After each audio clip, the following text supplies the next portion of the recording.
प्रेम से बोलिए कृष्ण कन्हैया लाल की।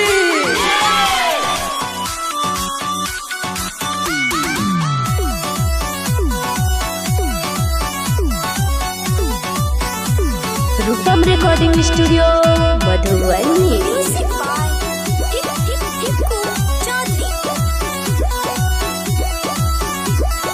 नंद जी के अंगना बजै छै बधैया सखी चलू देखैला ना। नंद जी के अंगना बजै छै बधैया सखी चलू देखैला ना। चलू देखैला सखी चलू देखैला। चलू देखैला सखी चलू देखैला।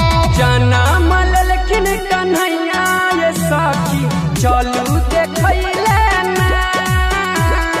नंद जी के अंगना बजै छै बधैया सखी चलू देखैला ना। रूपम रिकॉर्डिंग स्टूडियो मधुबनी।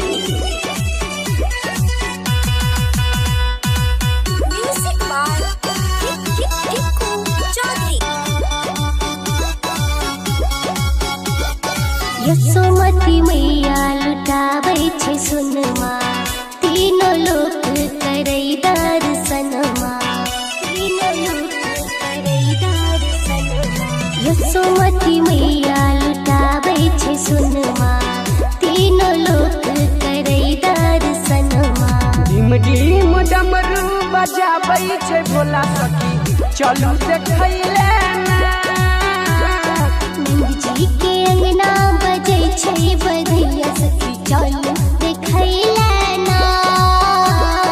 चलू देखैला सखी चलू देखैला। चलू देखैला सखी चलू देखैला।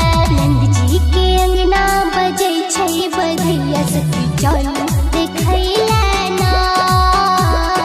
डिम डिम डमरू बजाबै छै भोला सखी चलू देखैला ना। प्रेम से बोलिए कृष्ण कन्हैया लाल की। रूपम रिकॉर्डिंग स्टूडियो मधुबनी।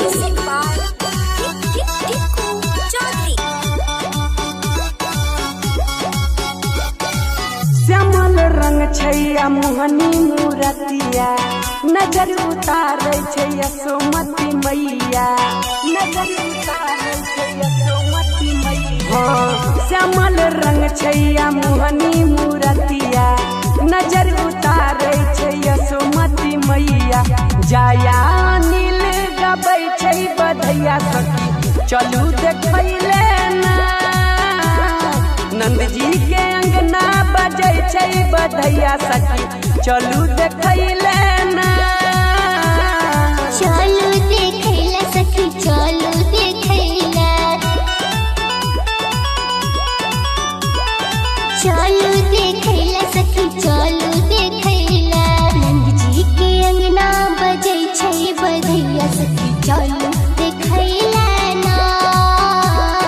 नंद जी के अंगना बजै छै बधैया सखी चलू देखैला